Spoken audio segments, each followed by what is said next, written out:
Press করতে ভুলবেন না। তোকে তোকে খেলতেই হবে, তোকে আরো খেলতে হবে, খেলতেই হবে।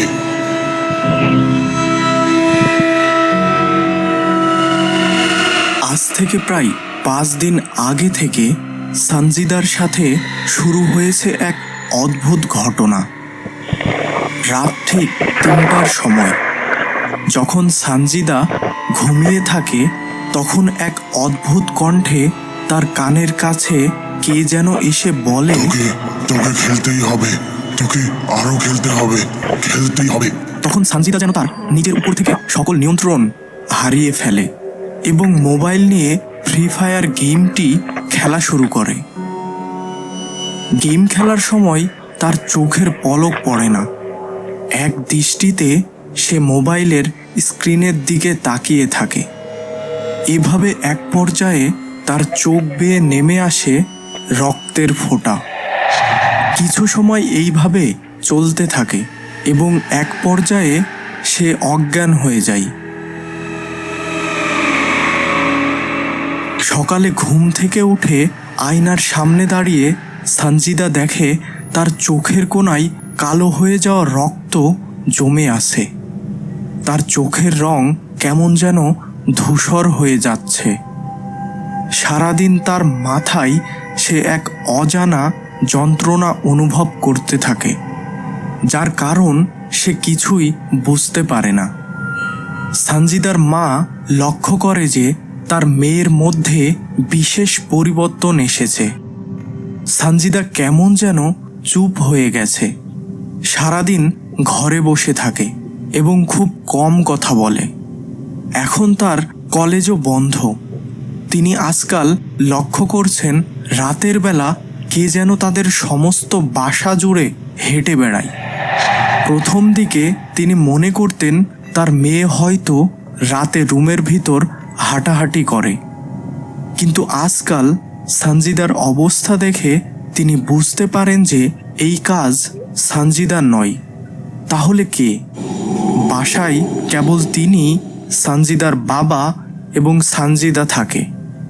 কাজের মেয়েটি সেই বিকেল 5টার দিকে চলে যায়। রাতে বাসায় থাকে কেবল তারা 3 জন। আর এই জন্যই আজকে রাতে জেগে আছেন তিনি, কে সমস্ত বাসায় ঘুরে বেড়ায় তা দেখতে। রাত তখন প্রায় 2টা।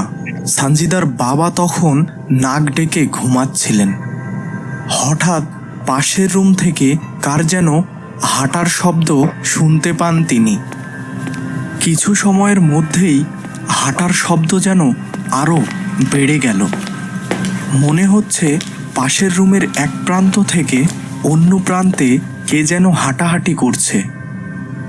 তিনি নিজ মনে সাহস সঞ্চার করে পাশের রুমের উদ্দেশ্যে রওনা দেন। ডাইনিং রুমে আসতেই তিনি দেখলেন একটি কালো ছায়া তাদের বাথরুমের দিকে অদৃশ্য হয়ে গেল। তিনি একটু এগিয়ে যেয়ে বাথরুমের দরজা খুলতেই তার মুখ থেকে বেরিয়ে আসলো এক অদ্ভুত চিৎকার। এদিকে চিৎকারে সানজিদার বাবার ঘুম ভেঙে যায়। তিনি দ্রুত ছুটে আসেন বাথরুমের সামনে এবং দেখেন তার স্ত্রী মেঝেতে পড়ে আছে। তিনি সাথে সাথে তার মেয়েকে ডাক দেন, সানজিদা, সানজিদা। সানজিদার কোনো সাড়া না পেয়ে তিনি ডাইনিং থেকে এক গ্লাস পানি নিয়ে এসে কিছু পানি তার স্ত্রীর মুখে ছিটিয়ে দেন। এতে করে সানজিদার মায়ের জ্ঞান ফিরে আসে এবং তিনি সমস্ত ঘটনা সানজিদার বাবাকে বলেন। তখন তারা 2 জন দ্রুত সানজিদার রুমে যায় এবং দেখে সানজিদা বিছানার এক পাশে অজ্ঞান অবস্থায় পড়ে আছে এবং তার চোখ বেয়ে রক্ত গড়িয়ে পড়ছে। তারা আরও অবাক হয়ে যায় সানজিদার পাশে পড়ে থাকা একটি মোবাইল দেখে, কারণ তারা তার মেয়েকে কোনো প্রকার মোবাইল কিনে দেয়নি দেখে। সানজিদার ক্লাসের অধিকাংশ ছেলেমেয়ের কাছেই ছিল মোবাইল ফোন, যারা বেশিরভাগ সময় ওই মোবাইল নিয়েই ব্যস্ত থাকত। আর ইদানিং একটি অনলাইন গেম ফ্রি ফায়ার, যা ছেলেমেয়েদের কাছে খুবই আকর্ষণীয় হয়ে উঠেছে। তারা তাদের বেশিরভাগ সময় এই গেম খেলেই কাটিয়ে দিত। সানজিদার ক্লাসের সবথেকে ভালো ফ্রি ফায়ার গেম খেলতো আরিয়ান নামের একটি ছেলে। সকলেই তার খেলা পছন্দ করত এবং তার সাথে খেলতে চাইতো। সানজিদারও যে এই গেমটি খেলতে ইচ্ছা হয়নি তা কিন্তু নয়। সে প্রায়ই ভাবত, ইস, তার যদি একটি মোবাইল ফোন থাকতো তাহলে কতই না মজা হতো। নিজের স্বার্থের জন্য পরিবারের উপর জোর করার মানসিকতা সানজিদার ছিল না। তাই সে তার এই ইচ্ছার ব্যাপারে তার পরিবারকে কিছুই জানায় না। সে একে একে টাকা জমাতে থাকে। একদিন তার কাছে একটি বিশাল সুযোগ আসে। পাড়ার একটি সেকেন্ড হ্যান্ড ফোনের দোকান থেকে তাকে জানায় একজন লোক তার একটি ফোন বিক্রি করতে চায়। ফোনটি দেখে সানজিদার খুব পছন্দ হয় এবং সে তার জমানো টাকা দিয়ে ফোনটি কিনে ফেলে। ফোনের ব্যাপারে সে পরিবারের কাউকে কিছু জানায় না। ওই দিন রাতেই সে ফ্রি ফায়ার গেমটি ইনস্টল করে খেলা শুরু করে দেয়। কিন্তু সে এই গেমটি খেলতে যেয়ে অবাক হয়ে যায়। এর আগে সে কখনো নিজে এই গেমটি খেলেনি।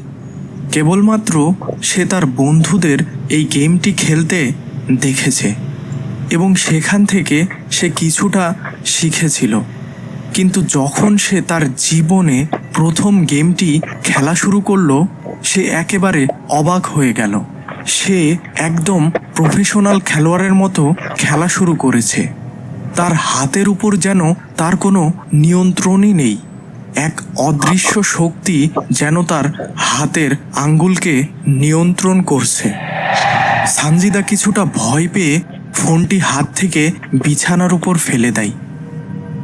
এরপর থেকে প্রতি রাতে ঠিক 2টার সময় তাকে কে যেন এই গেমটি খেলতে বাধ্য করে।